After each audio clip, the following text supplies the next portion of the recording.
ఢిల్లీలో హాట్ టాపిక్గా ఒక ఢిల్లీ ఉన్నదండి, దేశవ్యాప్తంగా హాట్ టాపిక్గా మారిన అంశం. అసలు అవేవి కూడా తనది కాదంటున్న శర్మ.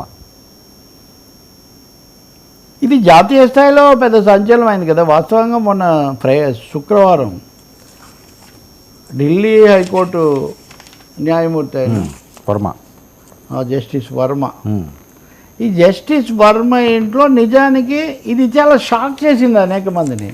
న్యాయమూర్తి ఇంట్లో నోట్ల కట్టలు కనబడడం, అవి కూడా తగలబడి కనబడడం, ఆ విషయం బయటికి రాలేదు. వాళ్ళ ఇంట్లో అగ్ని ప్రమాదం ఎప్పుడు జరిగింది? 14వ తారీఖు రాత్రి జరిగింది. ఈ వార్త ఎప్పుడు బయటకు వచ్చింది? మనం సమయంలో చర్చించలేదు. శుక్రవారం నాడు వచ్చింది, అంటే 21వ తారీఖు వచ్చింది. 14వ తారీఖు అగ్ని ప్రమాదం జరిగితే 21వ తారీఖు వార్త వస్తే, వార్త రాగానే సుప్రీంకోర్టు ప్రధాన న్యాయమూర్తి చీఫ్ జస్టిస్ ఖన్నా దీని మీద చర్య తీసుకోమని ఢిల్లీ హైకోర్టు ప్రధాన న్యాయమూర్తి జస్టిస్ సిజే ఉపాధ్యాయని ఆదేశించారు. ఆయన చర్య తీసుకునే లోపల ఈయనను వేరే న్యాయస్థానానికి బదిలీ చేస్తున్నట్టు, జస్టిస్ వర్మను బదిలీ చేస్తున్నట్టు ప్రకటించారు. కారణం ఏంటి అంటే నోట్ల కట్టలు దొరికాయి. నోట్లు కాదు, నోట్ల కట్టల పాములని ఎవరో అన్నట్టుగా ఇవి కూడా ఎలా దొరికాయి?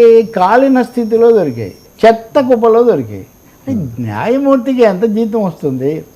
పైగా ప్రతిదానికి అకౌంటబిలిటీ ఉండాలి. ఢిల్లీ హైకోర్టు అంటే సాధారణంగా ఢిల్లీ హైకోర్టు న్యాయమూర్తులు చాలామంది సుప్రీంకోర్టు న్యాయమూర్తులు అయిపోతుంటారు. అదొక ప్రాసెస్ సాధారణంగా. ఆయన మీద ఇన్ని 100 నోట్ల కట్టలు దొరికితే దీని మీద సంచలనం వచ్చేసింది దేశమంతా. సో రెండో రోజు సుప్రీంకోర్టు ఒక 3 ప్రధాన న్యాయమూర్తులు, పంజాబ్ చండీగఢ్, పంజాబ్ హర్యానా న్యాయమూర్తి, తర్వాత ఇంకొక 2 కర్ణాటక, హిమాచల్ ప్రదేశ్, ఈ 3తో కమిటీ వేశారు విచారణ జరపమని. అయితే ఏమైందంటే వర్మ అక్కడ న్యాయ వ్యవస్థలో ఇంత అవినీతి ఉందా, న్యాయమూర్తి దగ్గర నోట్ల కట్టలు దొరకడం ఏంటి అని దేశం దిగ్భ్రాంతి చెందుతుంటే, ఇంత లోపల రెండో వెర్షన్ కథనాలు మొదలైనాయి మీడియాలో. ఏమని? నోట్లు దొరికేయలేదని ఢిల్లీ అగ్నిమాపక అధికారులు చెప్పారు అని ఒక వార్త. రెండోది ఆయన బదిలీ వేరు, ఇంతవరకు సుప్రీంకోర్టు ఏమీ దీని మీద చర్య తీసుకోలేదన్న పద్ధతిలో ఇంకో వార్త.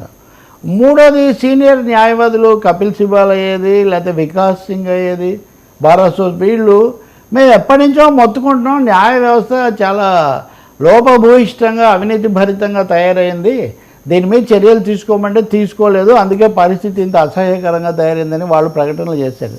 ఇది అయిన తర్వాత నేను పరిశీలించాను. వర్మ 1600 ఫిర్యాదులు న్యాయమూర్తుల మీద ఇప్పుడు రెడీగా విచారించవలసినవి ఉన్నాయి. 1600. ఇప్పుడు ఈ విచారణకు చేపట్టింది కూడా ఇంకా సరిగ్గా ముందుకు జరగట్లేదు. ఎందుకని అంటే మొదటిదేమో అక్కడ నోట్ల కట్టలు దొరికాయని మేమేం చెప్పలేదని ఆ ఢిల్లీ ఫైర్ ఆఫీసర్ చెప్పినట్టుగా పీటీఐ వార్త చెప్తే అందరూ వేసేసారు. కానీ తర్వాత అధికారి అతుల్ గార్గ్ అతని పేరు, మేము అలాంటి ప్రకటన ఏం చేయలేదు అని అంతవరకే చెప్పాడు. కానీ 2 పనివాళ్ళు 21వ తారీఖు కేసు ఎందుకు బయటకు వచ్చింది? 2 మున్సిపల్ కార్మికులు ఆ పారిశుద్ధ్యం చేసేటప్పుడు వాళ్ళకు కాలిన నోట్లు దొరికాయి. కాలిన నోట్లు అవి ఉన్నాయి కూడా. వాటిని సుప్రీంకోర్టే విడుదల చేసింది. మీరు తర్వాత అది మీరు యాడ్ కూడా చేశారు. సుప్రీంకోర్టే విడుదల చేసింది. అంటే వేరే వాళ్ళు ఆరోపణలు ఏం కాదు. ఇంకా దీని మీద అసలు ఇంత అవినీతి జరిగితే ఇంకెవరి మీద జరిగితే ఉన్న ఫలానా ఏసీబీకి ఏ అటెండర్ దగ్గర ఏ క్లర్క్ దగ్గర దొరికితే వెంటనే జాతీయ వార్త అయిపోయి వాటి మీద చర్య తీసుకోవట్లేదా? ఇక్కడికి వచ్చేసరికి ఎంత ఇది ఈ నోట్ల కట్టలు. ఎస్, ఇవి ఇప్పుడు జస్టిస్ వర్మ వచ్చి ఏమని చెప్తాడు? ఇది హైకోర్టు వర్మ, ఆ ఇల్లు వేరుగా ఉంటుంది, దాన్ని అందరూ వాడుతుంటారు, అక్కడ నేనెందుకు పెడతాను, అక్కడేవో దొరికితే నాకేం సంబంధం, దీని మీద పూర్తి విచారణ జరపాలి, ఇదంతా కుట్ర అని ఆయన అంటాడు. కానీ అక్కడ సిఆర్ఎఫ్ పోలీసుల ఇది కూడా ఉంది, పికెట్. వాళ్ళే అంటున్నారో ఎప్పుడు తాళం వేసి ఉంటుంది అది, దాంట్లోకి ఎవరిని రానియరు అని పోలీసులు సిబ్బంది, సాయుధ సిబ్బంది చెప్తున్నారు. కాబట్టి ఇదంతా చాలా అనుమానాస్పదంగా ఉంది. ఎవరికి పెద్ద సందేహాలు ఏం లేవు. న్యాయ వ్యవస్థలో కూడా అవినీతి పోకడలు పెరిగిపోతున్నాయనే విషయంలో కానీ, ఈ ధనాధిపతులు భారీగా అంతకుముందు సిబిఐ దగ్గర కూడా ఇలాగే దొరికాయి అనే దాంట్లో కానీ ఏం సందేహం లేదు. అందులో సాక్షాత్తు దేశ రాజధాని హైకోర్టులో ఇంత డబ్బు దొరికితే, హైకోర్టు జడ్జి దగ్గర ఇంత దొరికిందంటే దీని మీద విచారణ కాకుండా ఇన్ని మెలికలు, ఇన్ని మలుపులు, ఇన్ని ట్విస్టులు ఎందుకు ఇస్తున్నారో కూడా తెలీదు. చూద్దాం. సుప్రీంకోర్టు అయితే మేము తప్పకుండా తేలుస్తామని చెప్తూ ఉంది. పూర్తి వివరాలు వచ్చిన తర్వాత మన న్యాయ వ్యవస్థ ప్రక్షాళన కోసం ఏం చేయాలి అన్నది మటుకు మనం తప్పకుండా ఆలోచించాల్సి ఉంటుంది. ఏదో రాముడిది ఒక కథ ఉంటుంది. జింకకు రాముడు ఒకసారి బాణం వేస్తే పొరపాటున జింకకు తగిలిందంట. అదేంటి నన్ను తలుచుకోవాల్సింది కదా అంటే, ఇంకెవడైనా బాణం వేస్తే నిన్ను తలుచుకునే దాన్ని, నీవే బాణం వేస్తే నేను ఎవరికి తలుచుకుంటాను, జింక రామా నేను ఏమంటాను చెప్పు వేసింది. ఇప్పుడు అలాగే అయింది. ఎవరన్నా న్యాయం కావాలంటే న్యాయస్థానాలకు పోతారు. అక్కడే ఇంత అన్యాయమైన పరిస్థితి ఉంటే దానికి జవాబుదారీ కూడా తేలకుండా ఉంటే ఏమనుకోవాలి. సో ఈ కేసు భారత న్యాయ చరిత్రలో ఇంతవరకు ఇద్దరే న్యాయమూర్తులు అభిశంసన వరకు వెళ్ళారు.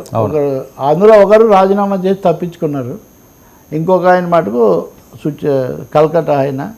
ఇది మరి ఎలా పరిణమిస్తుందో తెలియదు, కానీ ఇట్స్ ఎ బిగ్ లెసన్ అనేది. మీరు చెప్పినట్టు 1600 ఫిర్యాదులు ఉన్నాయంటున్నారు. అవును. సో ఇది చూడాల్సింది కూడా మళ్ళీ ఆ న్యాయ నిపుణులే కదా, సజావుగా అంటే 2 విషయాలు. 1600 ఫిర్యాదులు ఉన్నాయని న్యాయశాఖ మంత్రి చెప్పింది. ఇది వాస్తవం. 1600 ఫిర్యాదులు, వాటిని ఎలా విచారించాలి? దానికి ఇన్ హౌస్ ఎంక్వైరీ అంటారు. ఇన్ హౌస్ ఎంక్వైరీ ఎవరు చేయాలి? నా మీద నేనే విచారణ. ఇప్పుడు భారతదేశంలో అది పెద్ద సమస్యగా ఉంది. కాకపోతే ఏమైందంటే దీనికోసం ఒక జ్యుడిషియల్ కమిషన్ వేయాలి, ఇలాంటివి చాలా వచ్చాయి. కానీ న్యాయ వ్యవస్థ మీద రాజకీయ ఒత్తిడి ఒకవైపున పెరిగిపోతుంది.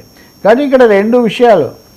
న్యాయ వ్యవస్థ ప్రక్షాళన జరగాలి, న్యాయ వ్యవస్థ యొక్క స్వతంత్రాన్ని కూడా కాపాడాలి. ఇది ఒక జటిలమైన సమస్యగా ఉంది. అందుకనే ఇలా కొంతమంది అవినీతి పోకడలు లేకపోతే అనుమానాస్పద పోకడలు కూడా సాగుతున్నాయి. ఇప్పుడు ఉదాహరణకు ఈ విషయంలోనే వెంటనే అన్ని సవరణలు ఎందుకు వచ్చాయంటే ఏ స్థాయిలో వ్యక్తులు దీన్ని ప్రభావితం చేస్తున్నారు మనం అర్థం చేసుకోవాలి. ఈ తీవ్రమైన హెచ్చరిక ఆందోళన కలిగిస్తుంది. సరే sir, thank you so much Ravi garu. ఇది ఈనాటి frank with Telapalli. Station 9 news.